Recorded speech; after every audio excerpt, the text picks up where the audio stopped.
कई दिनों के विहार के बाद गौतम बुद्ध मगध की राजधानी राजगृह से प्रस्थान करने वाले थे। लोगों को जब यह पता चला तो वे उनके लिए भेंट आदि लेकर उनके दर्शनों के लिए आने लगे। अपने शिष्यों के साथ बैठे हुए बुद्ध लोगों की भेंट स्वीकार कर रहे थे।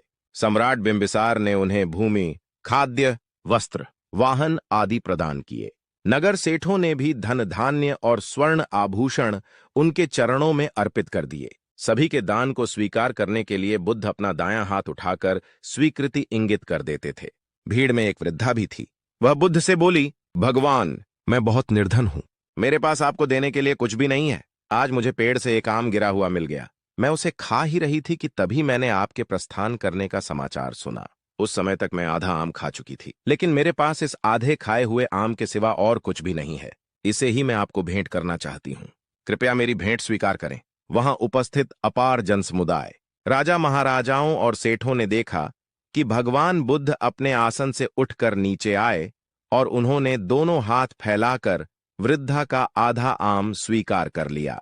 सम्राट बिंबिसार ने चकित होकर बुद्ध से पूछा, भगवान, एक से बढ़कर एक अनुपम और बहुमूल्य उपहार तो आपने केवल हाथ हिलाकर ही स्वीकार कर लिए, लेकिन इस बुढ़िया के झूठे आम को लेने के लिए आप आसन से नीचे उतरकर आ गए।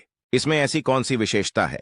बुद्ध मुस्कुराकर बोले, इस वृद्धा ने मुझे अपनी समस्त पूंजी दे दी है। आप लोगों ने मुझे जो कुछ भी दिया है वह तो आपकी संपत्ति का मात्र एक छोटा सा हिस्सा है, और इसके बदले में आपने दान करने का अहंकार भी अपने मन में रखा हुआ है। इस वृद्धा ने मेरे प्रति अपार प्रेम और श्रद्धा रखते हुए मुझे सर्वस्व अर्पित कर दिया है।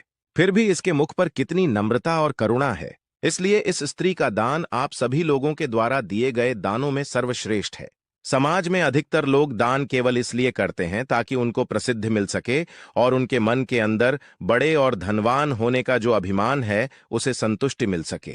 जबकि सच्चे अर्थों में दान वही कहलाता है जो अभिमान रहित होकर दूसरों की भलाई हेतु दिया गया हो। जब इंसान के पास किसी एक चीज की कमी हो, लेकिन जरूरत पड़ने पर अगर वह इंसान अपनी उस वस्तु का भी एक हिस्सा दूसरों की मदद व परोपकार के लिए दान कर दे, तब उस दान का मूल्य कई गुना बढ़ जाता है, क्योंकि अतिरिक्त पड़ी वस्तुओं का बंटवारा दान नहीं कहलाता, जबकि वह वस्तुएं जिनकी आपको भी जरूरत है और वे आपके पास सीमित मात्रा में हैं, लेकिन तब भी आप उन्हें दूसरों की मदद के लिए प्रस्तुत कर देते हैं, तो आप सच्चे अर्थों में एक दानी व्यक्ति हैं। दोस्तों, अगर आपको ये वीडियो अच्छी लगी हो तो प्लीज हमारे चैनल को सब्सक्राइब करें व वीडियो को लाइक करें। धन्यवाद।